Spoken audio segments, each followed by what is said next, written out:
Hello once again, and we are going to learn today how to find the area of a triangle using two different methods.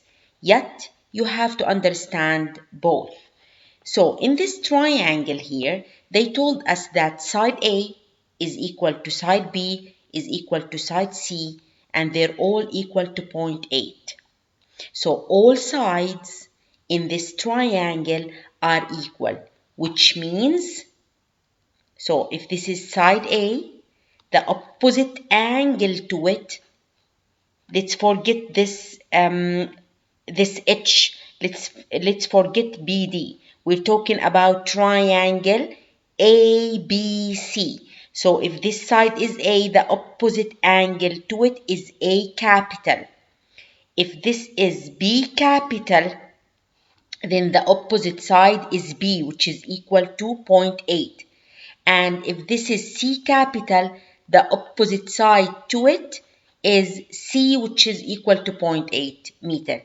If all sides, side C, B, and A are equal, then this is an equilateral.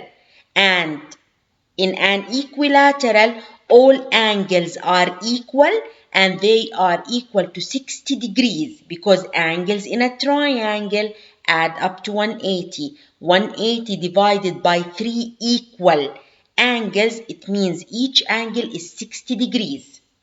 Now, we need to calculate the area of a triangle. We need the base. So if AC is the base, which is known, 0.8, then we need to find the perpendicular height, which is from the apex down to the base. From the apex down to the base where it creates 90 degrees angle. We do not consider BA or BC because those are slant heights. We need the perpendicular height, the height from the apex down to the base where 90 degrees angle is created. So this height is unknown and we need the height in order for us to calculate the area, because the area of a triangle is equal to half times base times the perpendicular height on that base. So this is the first method that we are explaining. So all sides are equal. And each side is 0.8 meter. The triangle is an equilateral. We concluded that because all sides are equal. So we came to another conclusion that each angle in an equilateral is equal to 60. Now, we are going to take the small triangle CDB or BDC. So this small angle in here, which is CBD, because the sum of angles in a triangle is equal to 180. So 180 minus the two known angles, which is the 90, or the sum of the two known angles, which is the 90 and the 60, is going to give us the size of angle BCBD. And this will come down to 30. So this angle is 30. Now, to find this height, we're going to use the sine rule. And another way to find it is if we are going to consider the given angle, which is 60. And the opposite is the unknown, which is BD or H. The hypotenuse CB is known, so we're going to use sine of 60 is equal to H over 0.8. So 0.8, so H is going to be 0.8 times sine of 60. But for extra practice, we're going to use the sine rule here. So side BC over the opposite angle to side CB or BC is the 90 degree. So CB, which is 0.8 over sine of 90. Side BD, which is H, the opposite angle to side BD is the 60 degrees. So it's going to be h over sine of 60. If we carry on, side CD is unknown. The opposite angle to it is 30. So it's going to be side CD over sine of 30. So if we substitute in the rule, that's what we're going to get. And since we are trying to find h in here, so we're going to use the first and the last fraction. Let's put them next to each other and apply cross multiplication. H is equal to fraction line. What is your h multiplied by? It's multiplied by sine of 90. So sine of 90 is my denominator and my numerator is 0.8 times sine of 60. Insert this in the calculator and you're going to find the height or the perpendicular height, the distance from the apex down to the base is 0.693 meter, and this is correct to 3 significant figures.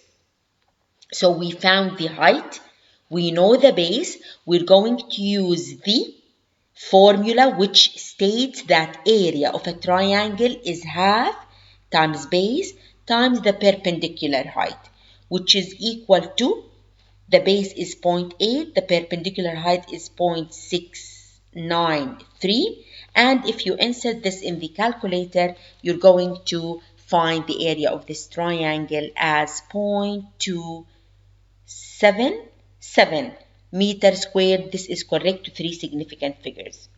Another way to calculate it, and I want you to try it totally on your own, is there is another formula to find the area of any triangle.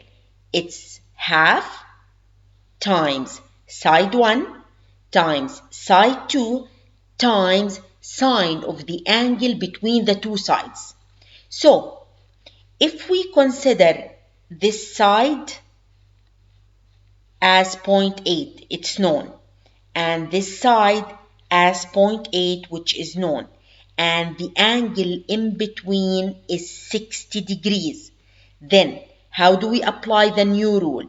Half times side 1, which is 0.8, times side 2, which is 0.8 as well, times sine of 60. You must end up with the exact same answer. Let me repeat this once again. Area of this triangle is equal to 0.8, is equal to half times 0.8 times 0.8 times sine of 60. I would like you to try this on your own and to compare your answer with this answer in here. And you must get the exact same answer.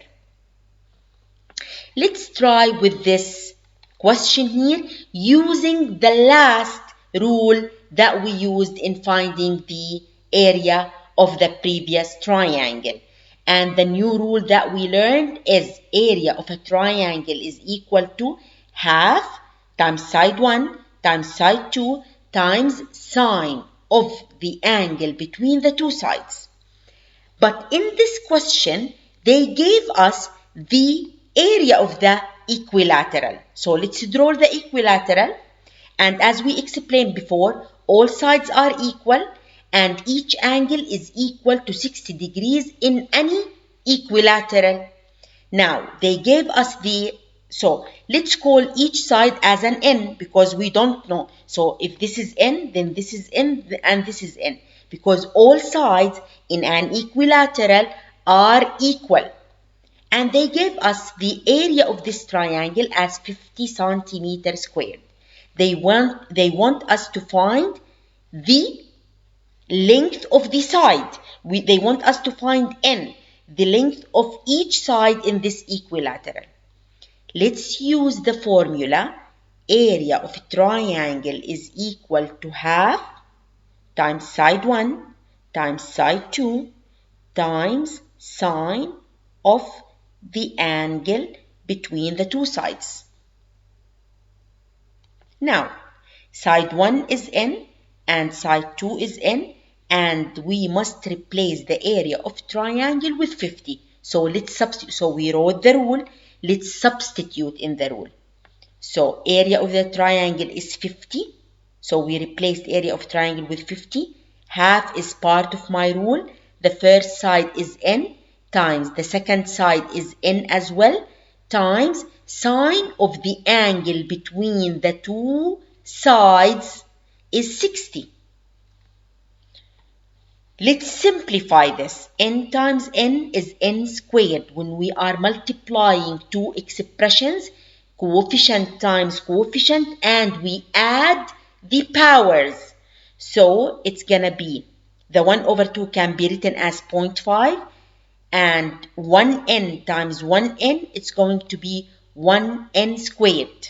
So we added the coefficient. 1 plus 1 is 2. So that's why it's squared. Now, we're going to apply opposite operations to solve for n. We want to make n the subject. So, we're going to divide all by 0.5 times sine of 60 as following. So, why we're going to divide by 0.5 times sine of 60? Because if you insert 0.5 times sine of 60 in the calculator, it's going to be a decimal number. But we don't want to use the calculator yet. So let's divide it all by 0.5 times sine of 60. And this is n squared. But we are calculating for n. So we're going to square root each side of this equation to calculate or to find n. So n is equal to square root of 50 over 0.5 times sine of 60. Now you can insert this in the calculator and you're going to end up with n is equal to 10.7 centimeter, and this is correct to 3 significant figures. Please watch this video once again. Try to solve each problem on your own from A to Z without making any mistakes. If you make any mistake, then you must watch the video again and try to solve the problem or the two problems once again on your own. Thank you so much for watching, sharing, and subscribing to my YouTube channel.